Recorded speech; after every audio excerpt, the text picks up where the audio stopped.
নমস্কাৰ, সকলোকে স্বাগতম জনাইছোঁ।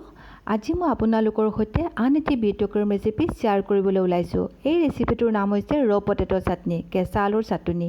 ই এবিধ জনজাতীয় থলুৱা খাদ্য হয় আৰু এই ৰেচিপি বনাবলৈ আমাক অতি কম সামগ্ৰী লাগে, যেনে আলু, নহৰু, সৰিয়হ তেল, শুকান জলকীয়া, পিঁয়াজ আৰু নিমখ।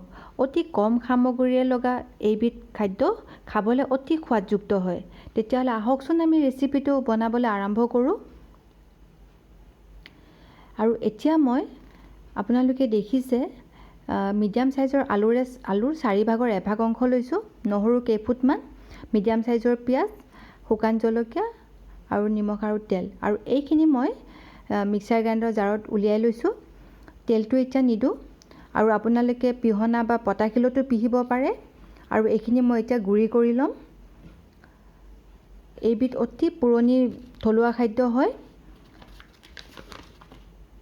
আৰু আমাৰ এনেকুৱা হৈ গ'ল। পিহাৰ পিছত এতিয়া মই বাতিত উলিয়াই ল'ম। আপোনালোকে নিজৰ সোৱাদ অনুসৰি জলকীয়াটো দিব পাৰে। আৰু এতিয়া মই এই চাটনিখিনিৰ লগত এতিয়া কেঁচা সৰিয়হ তেল মিহলি কৰি দিম।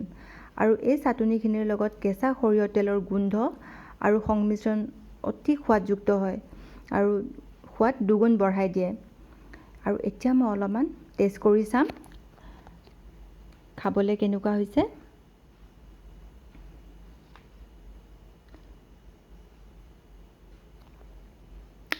খাবলৈ বহুত সোৱাদ হৈছে। আপোনালোকো ঘৰত ট্ৰাই কৰিব পাৰে।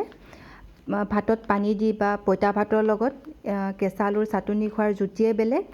আৰু আপোনালোকে এবাৰ খাই চাব কেনেকুৱা লাগে। আৰু মোৰ চেনেলটোত মই এনেকুৱা ধৰণৰ থলুৱা খাদ্য আপোনালোকৰ সৈতে শ্বেয়াৰ কৰি থাকিম। মোৰ চেনেলটো চাই থাকিব। আজি যদি ৰেচিপিটো ভাল পাইছে, ছাবস্ক্ৰাইব কৰিব মোৰ চেনেলটো।